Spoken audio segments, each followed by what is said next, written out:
परम आदरणीय श्रोतागण, सादर नमन। आशा करता हूँ आप स्वस्थ एवं प्रसन्न मुद्रा में होंगे।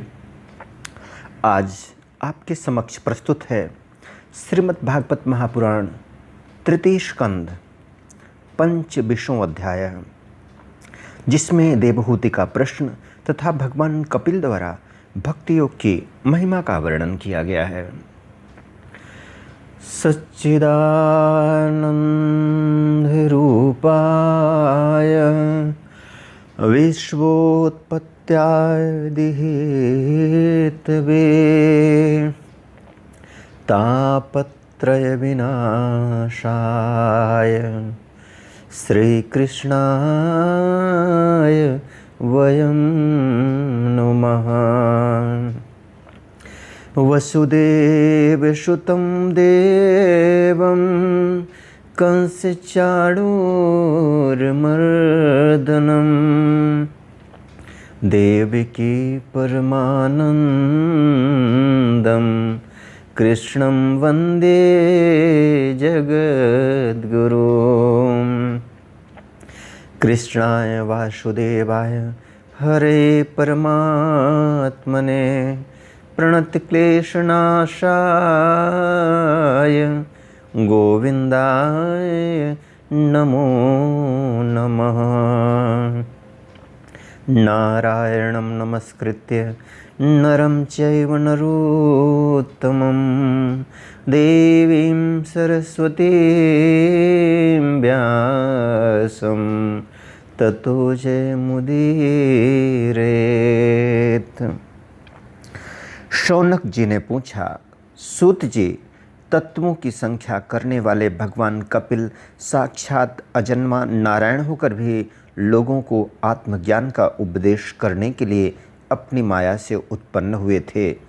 मैंने भगवान के बहुत से चरित्र सुने हैं, तथापि इन योगी प्रवर पुरुष श्रेष्ठ कपिल जी की कीर्ति को सुनते सुनते मेरी इंद्रियां तृप्त नहीं होती। सर्वथा स्वतंत्र श्रीहरि अपनी योग माया द्वारा भक्तों की इच्छा के अनुसार शरीर धारण करके जो जो लीलाएं करते हैं वे सभी कीर्तन करने योग्य हैं। अतः आप मुझे वे सभी सुनाइए, मुझे उन्हें सुनने में बड़ी श्रद्धा है।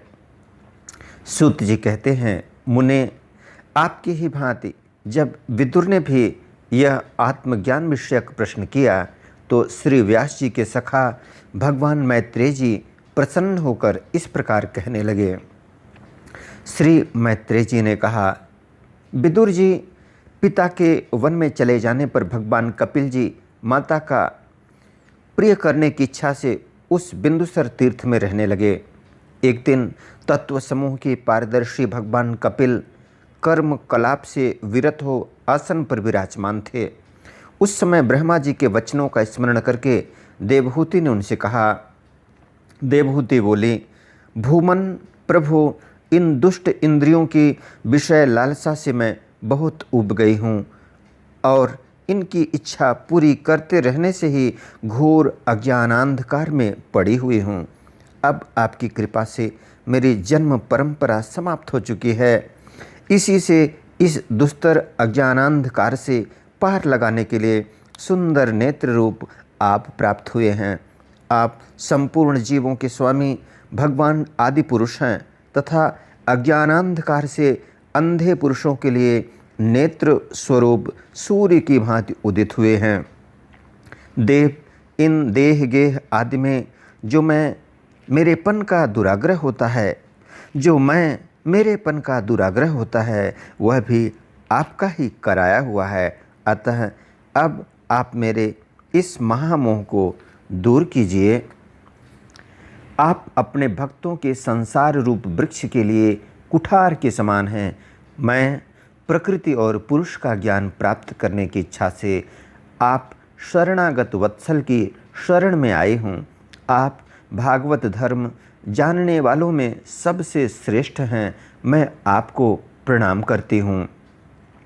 श्री मैत्रेय जी कहते हैं, इस प्रकार माता देवहूति ने अपनी जो अभिलाषा प्रकट की वह परम पवित्र और लोगों का मोक्ष मार्ग में अनुराग उत्पन्न करने वाली थी। उसे सुनकर आत्मज्ञ सत्पुरुषों की गति श्री कपिल जी उसकी मन ही मन प्रशंसा करने लगे और फिर मृदु मुस्कान से सुशोभित मुखारविंद से इस प्रकार कहने लगे। भगवान कपिल ने कहा, माता, यह मेरा निश्चय है कि अध्यात्म योग ही मनुष्यों के आत्यंतिक कल्याण का मुख्य साधन है, जहाँ दुख और सुख की सर्वथा निवृत्ति हो जाती है। साध्वी, सब अंगों से संपन्न उस योग का मैंने पहले नारदादि ऋषियों के सामने उनकी सुनने की इच्छा होने पर वर्णन किया था, वही अब मैं आपको सुनाता हूँ। इस जीव के बंधन और मोक्ष का कारण मन ही माना गया है। विषयों में आसक्त होने पर वह बंधन का हेतु होता है और परमात्मा में अनुरक्त होने पर वही मोक्ष का कारण बन जाता है। जिस समय यह मन मैं और मेरेपन के कारण होने वाले काम, लोभ आदि विकारों से मुक्त एवं शुद्ध हो जाता है, उस समय वह सुख दुख से छूटकर सम अवस्था में आ जाता है। जिस समय यह मन और मेरेपन के कारण होने वाले काम, लोभ आदि विकारों से मुक्त एवं शुद्ध हो जाता है, उस समय वह सुख दुख से छूटकर सम अवस्था में आ जाता है। तब जीव अपने ज्ञान, वैराग्य और भक्ति से युक्त हृदय से आत्मा को प्रकृति से परे एकमात्र अर्थात अद्वितीय भेद रहित स्वयं प्रकाश, सूक्ष्म, अखंड और उदासीन अर्थात सुख दुख शून्य देखता है तथा प्रकृति को शक्तिहीन अनुभव करता है। योगियों के लिए भगवत प्राप्ति के निमित्त सर्वात्मा श्री हरि के प्रति की हुई भक्ति के समान और कोई मंगलमय मार्ग नहीं है। विवेकी जन संग या आसक्ति को ही आत्मा का अच्छेद्य बंधन मानते हैं, किंतु वही संग या आसक्ति जब संतों महापुरुषों के प्रति हो जाती है तो मोक्ष का खुला द्वार बन जाती है। जो लोग सहनशील, दयालु, समस्त देहधारियों के अकारण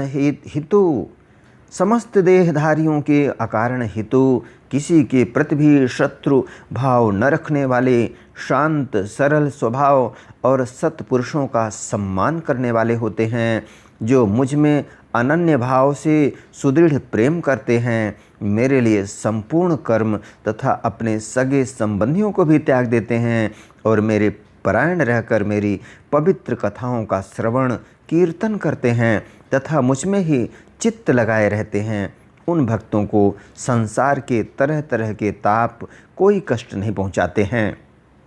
साध्वी, ऐसे ऐसे सर्व संग परित्यागी महापुरुष ही साधु होते हैं। तुम्हें उन्हीं के संग की इच्छा करनी चाहिए, क्योंकि वे आसक्ति से उत्पन्न सभी दोषों को हर लेने वाले हैं। सत्पुरुषों के समागम से मेरे पराक्रमों का यथार्थ ज्ञान कराने वाली तथा हृदय और कानों को प्रिय लगने वाली कथाएं होती हैं। उनका सेवन करने से शीघ्र ही मोक्ष मार्ग में श्रद्धा, प्रेम और भक्ति का क्रमशः विकास होगा। फिर मेरी सृष्टि आदि लीलाओं का चिंतन करने से प्राप्त हुई भक्ति के द्वारा लौकिक एवं पारलौकिक सुखों में वैराग्य हो जाने पर मनुष्य सावधानता पूर्वक योग के भक्ति प्रधान सरल उपायों से समाहित होकर मनोनिग्रह के लिए यत्न करेगा। इस प्रकार प्रकृति के गुणों से उत्पन्न हुए शब्द आदि विषयों का त्याग करने से, वैराग्य युक्त ज्ञान से, योग से और मेरे प्रति की हुई सुदृढ़ भक्ति से मनुष्य मुझ अपने अंतरात्मा को इस देह में ही प्राप्त कर लेता है। देवहूति ने कहा, भगवान, आपकी समुचित भक्ति का स्वरूप क्या है और मेरी जैसी अबलाओं के लिए कैसी भक्ति ठीक है, जिससे कि मैं सहज में ही आपके निर्वाण पद को प्राप्त कर सकूं। निर्वाण स्वरूप प्रभु, जिसके द्वारा तत्व ज्ञान होता है और जो लक्ष्य को भेदने वाले बाण के समान भगवान की प्राप्ति कराने वाला है, वह आपका कहा हुआ योग कैसा है और उसके कितने अंग हैं? हरे, यह सब आप मुझे इस प्रकार समझाइए जिससे कि आपकी कृपा से मैं मंदमती स्त्री जाति भी इस दुर्बोध विषय को सुगमता से समझ सकूं। श्री मैत्रेय जी कहते हैं, विदुर जी, जिसके शरीर से उन्होंने स्वयं जन्म लिया था, उस अपनी माता का ऐसा अभिप्राय जानकर कपिल जी के हृदय में स्नेह उमड़ आया और उन्होंने प्रकृति आदि तत्वों का निरूपण करने वाले शास्त्र का, जिसे सांख्य शास्त्र कहते हैं, उपदेश किया। साथ ही भक्ति विस्तार एवं योग का भी वर्णन किया। श्री भगवान ने कहा, माता, जिसका चित्त एकमात्र भगवान में ही लग गया है, ऐसे मनुष्य की वेद विहित कर्मों में लगी हुई तथा विषयों का ज्ञान कराने वाली कर्मेंद्रिय एवं ज्ञानेंद्रिय दोनों प्रकार की इंद्रियों की जो सत्व मूर्ति श्री हरि के प्रति स्वाभाविकी प्रवृत्ति है, वही भगवान की अहेतुकी भक्ति है। यह मुक्ति से भी बढ़कर है, क्योंकि जठरानल जिस प्रकार खाए हुए अन्न को पचाता है, उसी प्रकार यह भी कर्म संस्कारों के भंडार रूप लिंग शरीर को तत्काल भस्म कर देती है। मेरी चरण सेवा में प्रीति रखने वाले और मेरी ही प्रसन्नता के लिए समस्त कार्य करने वाले कितने ही बड़भागी भक्त, जो एक दूसरे से मिलकर प्रेम पूर्वक मेरे ही पराक्रमों की चर्चा किया करते हैं, मेरे साथ एक ही भाव अर्थात सायुज्य मोक्ष की भी इच्छा नहीं करते। माँ, वे साधुजन अरुण नयन एवं मनोहर मुखारविंद से युक्त मेरे परम सुंदर और वरदायक दिव्य रूपों की झांकी करते हैं और उनके साथ सप्रेम संभाषण भी करते हैं, जिसके लिए बड़े बड़े तपस्वी भी लालायित रहते हैं। दर्शनीय अंग प्रत्यंग, उदार हास विलास, मनोहर चितवन और सुमधुर वाणी से युक्त मेरे उन रूपों की माधुर्य में उनका मन और इंद्रियां फंस जाती हैं।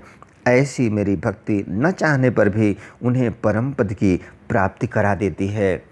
अविद्या की निवृत्ति हो जाने पर यद्यपि वे मुझ मायापति के सत्यादि लोकों की भोग संपत्ति भक्ति की प्रवृत्ति के पश्चात स्वयं प्राप्त होने वाली अष्ट सिद्धि अथवा वैकुंठ लोक के भवदीय ऐश्वर्य की भी इच्छा नहीं करते, तथापि मेरे धाम में पहुँचने पर उन्हें ये सब विभूतियाँ स्वयं ही प्राप्त हो जाती हैं।